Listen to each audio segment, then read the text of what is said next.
से पैसे उधार लो, वह इसके वापस आने की उम्मीद नहीं करेगा।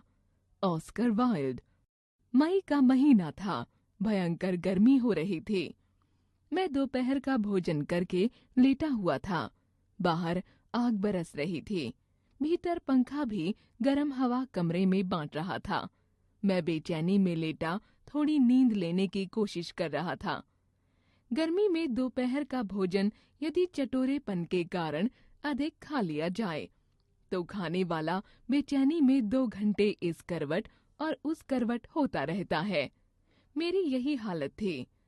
अचानक दरवाजे पर दस्तक पड़ी। जैसे मेरी स्थिति थी उसमें मुझे लगा किसी शत्रु ने अचानक हमला कर दिया हो। पता नहीं कौन है, किस काम से आया है, कितनी देर बैठेगा। यों मुझे भगाने की कई तरकीबें मालूम हैं, पर कुछ ऐसे विकट वीर होते हैं कि उन्हें उठकर जाने के लिए जो भी अस्त्र चलाए जाएं, उन्हें वे मजे से झेल लेते हैं। मैं अगर पिस्तौल भी निकाल लूं तो वे डर कर भागने की बजाय पिस्तौल के बारे में बात करने लगेंगे। मैंने दरवाजा खोला और कई बार के परिचित सज्जन ने घर में प्रवेश किया। मैं उन्हें देखकर अधमरा हो गया, यह सोचकर कि आए हैं तो कुछ देर तो बैठेंगे ही। शिष्टतावश मैंने उनसे बैठने को कहा। वे कुर्सी पर इत्मीनान से बैठ गए। उन्होंने कम खाया होगा, मुझे भी कुर्सी पर बैठना पड़ा। वे बैठे रहे और मैं बिस्तर में लुढ़कता रहूं, यह अशिष्टता होगी। वे सामान्य आदमी है, निम्न मध्य वर्गीय। मैंने उनसे पूछा, इतनी दोपहर में आपने कैसे कष्ट किया? उन्होंने जवाब दिया, यूं ही इधर से निकला तो सोचा कि आपसे मिलता चलूं। वे इधर से निकले थे, यानी अपनी सहूलियत से आए थे। मेरे या और लोगों के पास भी ऐसे लोग आते हैं जो अपना काम पूरा करके दूसरों के पास उनका काम न करने के लिए पहुंच जाते हैं। वे सहज जवाब देते हैं, कुछ काम नहीं था तो सोचा कि आपके पास थोड़ी देर बैठें, फुर्सत का समय है।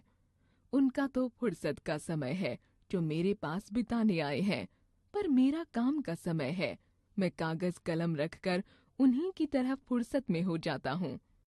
उन सज्जन ने बात शुरू की। अमेरिका हिंद महासागर में अपना सैनिक अड्डा बना रहा है। इससे पूरे एशिया को खतरा है।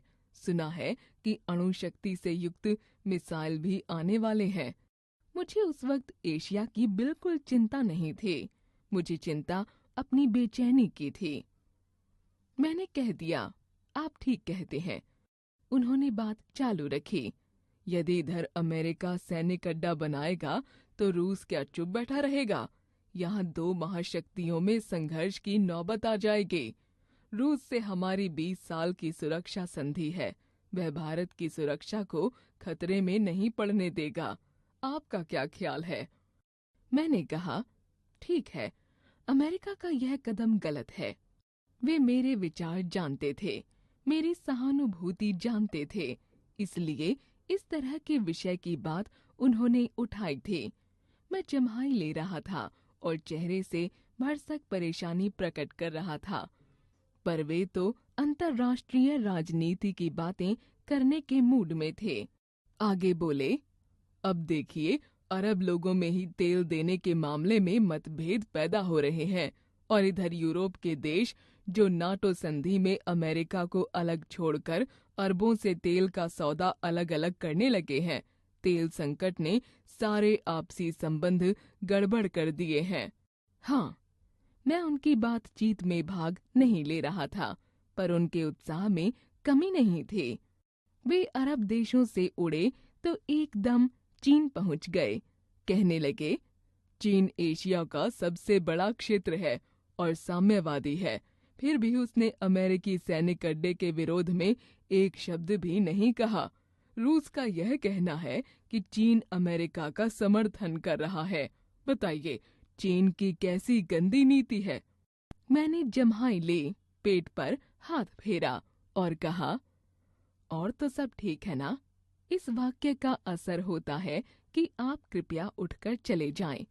पर इस इशारे को वे नहीं समझे और बोले, सब ठीक ठाक है। पाठ 10 और मैं ऊबता गया। व्यंग्य। प्रतिध्वनि। तंबाकू खाई, मुंह में पीक भरी जिससे सिर्फ हाँ हूँ कर सकूं, जिससे उन्हें लगे कि ये बात नहीं कर रहे हैं। पर वे चीन से उड़े तो वाशिंगटन पहुंच गए। कहने लगे, देखिए यह निक्सन कैसा राष्ट्रपति है। वाटरगेट में फंसा हुआ है, टेप चुरा कर रखे हुए है, अदालत की मानहानि करता है, आयकर की चोरी करता है और कहता है कि मैं इस्तीफा नहीं दूंगा। कैसा बेशर्म राष्ट्रपति है। पीक भरे हुए मुंह से मैंने आवाज निकाली, हैं? इसके बाद वे भारत लौट आए और गुजरात व बिहार की दुनिया की राजनीति से लेकर स्थानीय कॉलेज की घटनाओं तक की बात वे कर चुके थे। मेरी हालत बहुत खराब थी। मैं इस दुनिया का सबसे दयनीय प्राणी था। मेरी हालत उस बकरे की तरह थी जिसे रस्से से बांध दिया गया है और उसकी गर्दन के ऊपर तलवार रखी हुई है।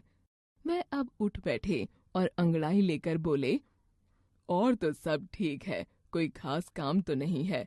जरा 10 रुपये दे दीजिए, परसों लौटा दूंगा। मैं भक्क रह गया।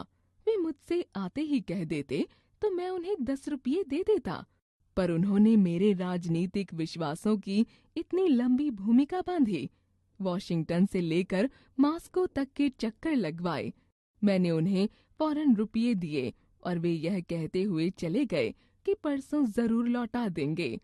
मैं फौरन बिस्तर पर लुढ़क गया। मुझे दुख भी था कि यह आदमी इसके लिए इतना परेशान हुआ। जीवन मूल्य। हमें दूसरों का समय व्यर्थ ही बर्बाद नहीं करना चाहिए।